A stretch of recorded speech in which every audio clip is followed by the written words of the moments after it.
নমস্কার, কেমন আছেন আপনারা সবাই? আশা করছি আপনারা সকলে খুব ভালো আছেন এবং সুস্থ আছেন।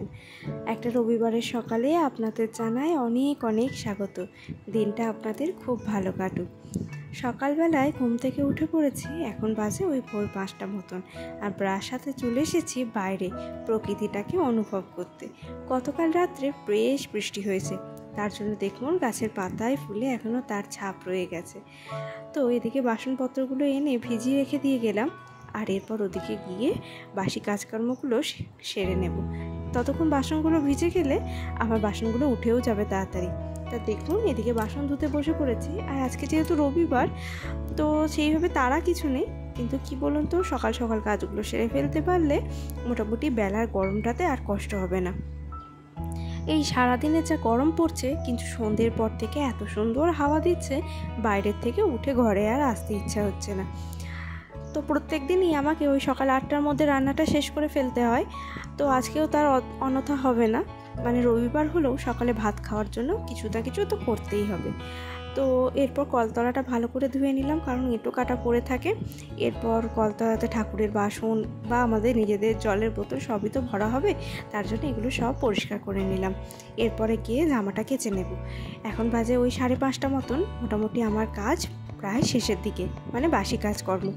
এরপর কাটাকুটিগুলো করে নেব, আর তার মাঝে রান্নাটাও বসিয়ে দেব। এই সকাল থেকে এই কাজকর্মগুলো করে নিলে সারাদিনে আর চাপ হয় না, জানেন। মানে রান্নাটা হয়ে থাকলে আর তো সেইভাবে কোনো কাজের প্রেশার নেই, তাই আর কি। তো চলুন এবার যাই ঘরের দিকে। চলে এসেছি রান্নাঘরে, গ্যাস জ্বালিয়ে নিয়েছি, তারপরে ভগবানকে স্মরণ করে নিব। তারপরেই কিন্তু আমি গ্যাসে মানে আগুনে আমি রান্না করতে শুরু করব। এটা আমার অভ্যাস, জানেন। প্রত্যেকদিন সকালেই যখন আগে গ্যাসটা জ্বালাই, আগে ঠাকুরকে স্মরণ করে নিই, তারপরে আমি রান্না বসাই। তো এদিকে আমি চাটাও বসিয়ে দিয়েছি। সকাল সকাল একটু চা না খেলে হবে না, এখনও কেউ বাড়িতে ওঠেনি, জানেন। তাই নিজের মতনই একটু চা করে নিলাম।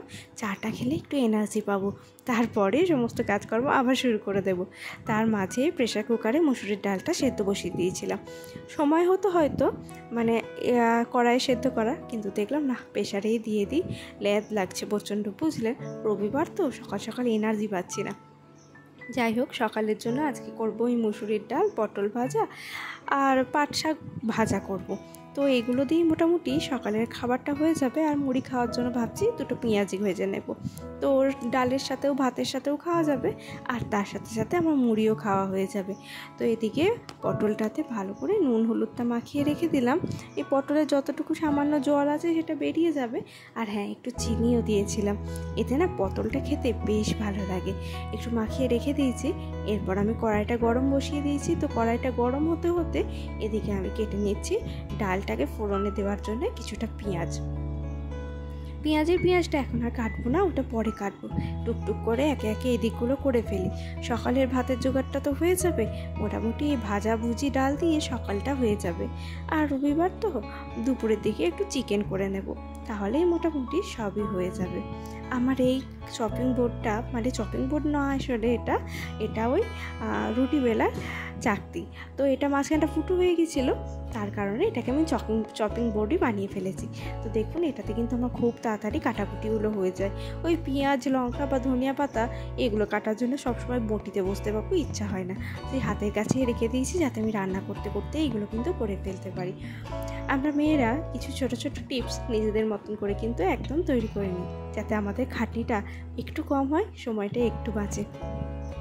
কারণ নিজেদের জন্য বেশ খানিকটা সময় কিন্তু আমাদের রাখতে হয়।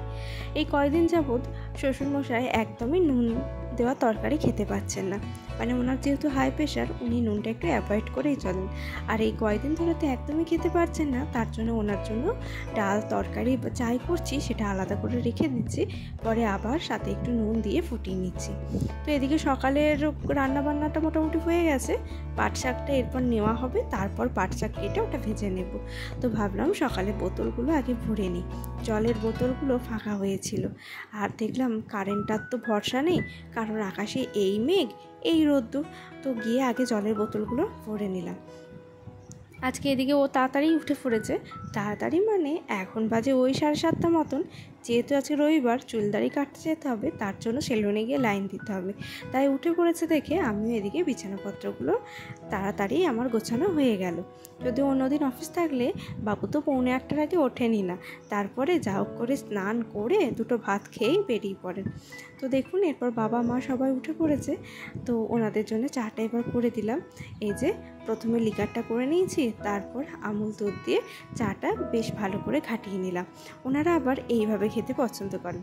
আমি যদিও যখন খাই, আমি আমুল দুধটাকেও কিন্তু গরম জলে গুলে নিয়ে সেটাকে একটু চা পাতা দিয়ে ফুটিয়ে নিই। এটাতে মনে হয় আমার খেতে বেশি ভালো লাগে। যাই হোক, আপনারা কীভাবে খান সেটাও কিন্তু আমাকে জানাতে পারেন, আর নতুন কোনো প্রসেস থাকলে সেটাও আমাকে জানাবেন। এই দেখুন টাটকা তাজা পাট শাক, আর এই পাট শাকের মধ্যে এই জিনিসটাকে দেখে তো আমি ভয়ই পেয়ে গেছিলাম, কি জানি বড় সড়ো কোনো শুঁয়োপোকা নাকি। আসলে ঘাসটার গায়ে এমনই রোয়া রয়েছে, আমি ভাবলাম শুঁয়োপোকা। আর এই যে এই পাট শাকগুলো হলো আমাদের গাছের, তো গাছের এই কটা পাট শাক ভাজলে তো আর কমটুকু হয়ে যাবে, শাক তো এমনিতেই অনেকটা কমে যায়। তার জন্য এই দেখুন 2 আঁটি পাট শাক নেওয়া হয়েছে। আর চিকেনটাও এনে দিয়েছে, তো চিকেনটাও আমি এদিকে ম্যারিনেট করে রেখে দিয়েছি, আর তার মাঝে পাট শাকটা ভাজা বসিয়ে দিয়েছি। ওই কড়াইয়ে একটু কালো জিরে আর কাঁচা লঙ্কা ফোড়ন দিয়ে বসিয়ে দিয়েছি। এই দিন সকালের রান্না বান্না আমার হয়ে গেছে। এটা শাশুড়ি মায়ের জন্য পরোটা আর গাজর আলু ভাজা, আর আমার জন্য মুড়ি, সেটা আর আমার ভিডিও করা হয়নি। দেখলাম যে মাংসটা যখন আমার হয়েই গেছে, মাংসটা আমি কষাতেও দিয়ে দিয়েছি। আর মাংস আমি কীভাবে করি সেটা তো আপনাদের সাথে আগেই শেয়ার করেছি, তার জন্য কিন্তু আর আমি রেসিপিটা দিলাম না। ও মা, এদিকে আমার রান্না হতে না হতে অর্ধেক বাকি এখনও। সে এসে বলে যে এক্ষুনি রেডি হও, আমরা বেরোবো। তো যাই হোক, আমি তো অবাক, কেন এত ভালোবেসে হঠাৎ বেড়াতে নিয়ে যাচ্ছে, আবার এত তাড়াহুড়ো করে যে আমি ভালো করে একটু রেডিও হতে পারলাম না। জাস্ট একটু হাত মুখ ধুয়ে এসে জামাটা পরে বেরিয়ে পড়েছি। ও মা, দেখুন দেবপুর স্টেশনেও এত জ্যাম লেগেছে যে কি বলবো। বড় সড়ো কোনো জায়গা হলে নাও বা বুঝতাম, কিন্তু দেবপুর স্টেশনেও এত জ্যাম। আর দেখুন এই রাস্তাটায় আসতে আমার যে কি ভালো লাগে, কারণ এই সারি সারি কৃষ্ণচূড়া গাছগুলো, এই সময় গাছগুলো একদম লালে লাল হয়ে থাকে, আর তার সাথে সবুজ। আর দেখুন সকাল থেকেই তো আকাশের মুখটা একদম ভার হয়ে আছে, বৃষ্টি বুঝি নামবো। এইখানে এসে বুঝতে পারি যে সে কেন আমাকে এত তাড়াহুড়ো করে ভালোবেসে নিয়ে এসেছে। আসলে ভালোবাসা কিছুই না, সবই হলো কি ওই স্বার্থ, বুঝলেন কি না। এই যে টায়ারটা কিনেছে, বাইকের টায়ারটা চেঞ্জ করবে, তার জন্য আমাকে নিয়ে যেতে হবে এটাকে বয়ে, আর আমি হলাম তার বিনা পয়সার কুলি, বুঝলেন তো। এটাকে আমাকে ধরে নিয়ে আসতে হবে। আমি তো বাবু বিনা পয়সায় কোনো খাটাখাটি করতে পারবো না, তাই বলেছি আমাকে দই লস্যি খাওয়াতে হবে। যাই হোক, দই লস্যি খেয়ে একটু ঠান্ডা হলাম।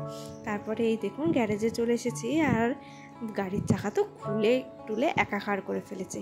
এই যে কতক্ষণে সারানো হবে জানি না, এখনও বাড়িতে অর্ধেক কাজ কিন্তু পড়ে আছে।